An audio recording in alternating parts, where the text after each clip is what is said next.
الأولون من المهاجرين والأنصار মুহাজির এবং আনসার কারা মুহাজির হইলেন মক্কাতে হিজরত করে যারা রাসূল পাক সাল্লাল্লাহু আলাইহি ওয়াসাল্লামের সাথে মদিনায় গিয়েছেন আগে গিয়েছেন পরে গিয়েছেন আর আনসার হইল মদিনার সাহাবী যারা মুহাজিরদেরকে জায়গা দিয়েছেন জমি দিয়েছেন যার দুইজন স্ত্রী ছিল একজন তালাক দিয়ে তার সাথে বিবাহের ব্যবস্থা করে দিয়েছেন সব কিছুর মধ্যে ভাগ দিয়েছেন আল্লাহ রাব্বুল আলামিন বলেন ওয়াস-সাবিকুনাল আউয়ালুন মিনাল মুহাজিরিন ওয়াল আনসার মুহাজির এবং আনসার সাহাবীরা সাবিকুনাল আউয়ালুন পৃথিবীর সব মানুষের মধ্যে এক নম্বরের মানুষ সুবহানাল্লাহ الصحابي كلهم عدول রাসূল পাক সাল্লাল্লাহু আলাইহি ওয়াসাল্লাম বলেছেন আমার সব সাহাবীরা ভালো মানুষ সত্যবাদী মানুষ সুবহানাল্লাহ এইভাবে একের পর এক বলতে থাকলেন তখন ওই লন্ডনের স্কুলের টিচারেরা সব একেবারে হতভম্ব হয়ে গেল এবার জানতে চাইলে আপনার ছোট্ট ছেলে মাত্র স্কুলে পড়ে সে সাহাবীদের সম্পর্কে কিভাবে জানে ছেলের বাবা বলল প্রতিদিন রাত্রে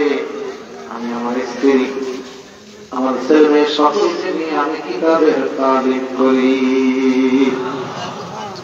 ভাইরা আমার সাহাবীরা কেমন তাবিঈরা কেমন আইম্মায়ে মুজতাহিদিন আইম্মায়ে ফুকাহাত আইম্মায়ে তাফসীর আইম্মায়ে হাদিসের কিতাবের ইমাম বুখারী মুসলিম আবু দাউদ তিরমিজি ইবনে মাজাহ নাসাঈ মুওয়াত্তা ইমাম মালিক মুওয়াত্তা ইমাম মুহাম্মদ মুসান্নাফ ইবনে আব্দুর রাজ্জাক মুসান্নাফ আবি শাইবা এইভাবে অসংখ্য হাদিসের ইমাম আছেন কিনা তাফসীরের ইমাম আছেন কিনা ফিকহের ইমাম আছেন কিনা আবু হানিফা ইমাম মালিক রাহমাতুল্লাহ আলাইহি ওয়া রাহমাতুল্লাহ আলাইহি আহমদ ইবনে হাম্বল ইমাম শাফিঈ রাহমাতুল্লাহ আলাইহি সহ আছেন কিনা আমাদের সন্তানরা এখন এত নাম জানে না আমাদের সন্তানরা এখন তাদের ইতিহাস জানে না আমাদের সন্তানরা তাদের ব্যাপারে লেখাপড়া করে না এই জন্য খালি ওইটা হইতে চায় সেইটা হইতে চায় সাহাবী হইতে চায় না তাবী হইতে চায় না আবু হানিফা হইতে চায় না ইমাম বুখারী হইতে চায় না শাহরিউল্লাহ মুহাদ্দিস দেহলভী হইতে চায় না আবু বকর হইতে চায় না শেখ মুহাম্মদ ইসহাক মোহাম্মদ বদলুল করে হইতে চায় না ঠিক কিনা বলো এজন্য পূর্বপুরুষদের ইতিহাস একটু পড়ানো দরকার কিনা ভাইরা আমার বন্ধুরা আমার কষ্ট হইতেছে আপনাদের দীর্ঘ সময় অপেক্ষা করতেছিলেন রুহানি সাহেবের দীর্ঘ সময় ওয়াজ শোনার সুযোগ হয় না আমার একটু দেরি হয়েছে তার ওয়াজ শোনার একটা সুযোগ আপনাদের হয়েছে ঠিক কিনা বলেন আমার বলতেছিলাম সব কিছু আছে এত কিছু আছে থাকার পরও শান্তি নাই কেন শান্তি নাই কয়েকটা কারণে তার মধ্যে একটা কারণ হইল কথাগুলো খেয়াল করে শুনবেন ওয়াজ সাথে করে নিয়ে যাইবেন কালকের থেকে প্রত্যেকের ভাষায় বাড়িতে বাস্তব রূপ দেওয়ার চেষ্টা করবেন কে কে রাজি আছেন হাত উঠে দেখা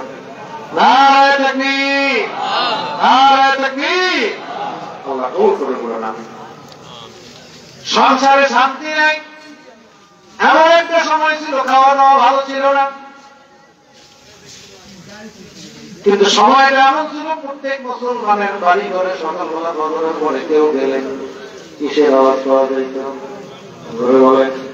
কোরআন তেলাওয়াতের আওয়াজ পাওয়া যাইত পুরুষেরাও পড়তো মহিলারাও পড়তো এখনকার পুরুষরাও কয় সময় নাই মহিলারাও কয় সময় নাই এই মকরমপুর ধাপ থেকে বরিশাল যাইতে আমার তো মনে হয় 1.5 থেকে 2 ঘন্টা সময় কম লাগতো না আরো ঠিক আছে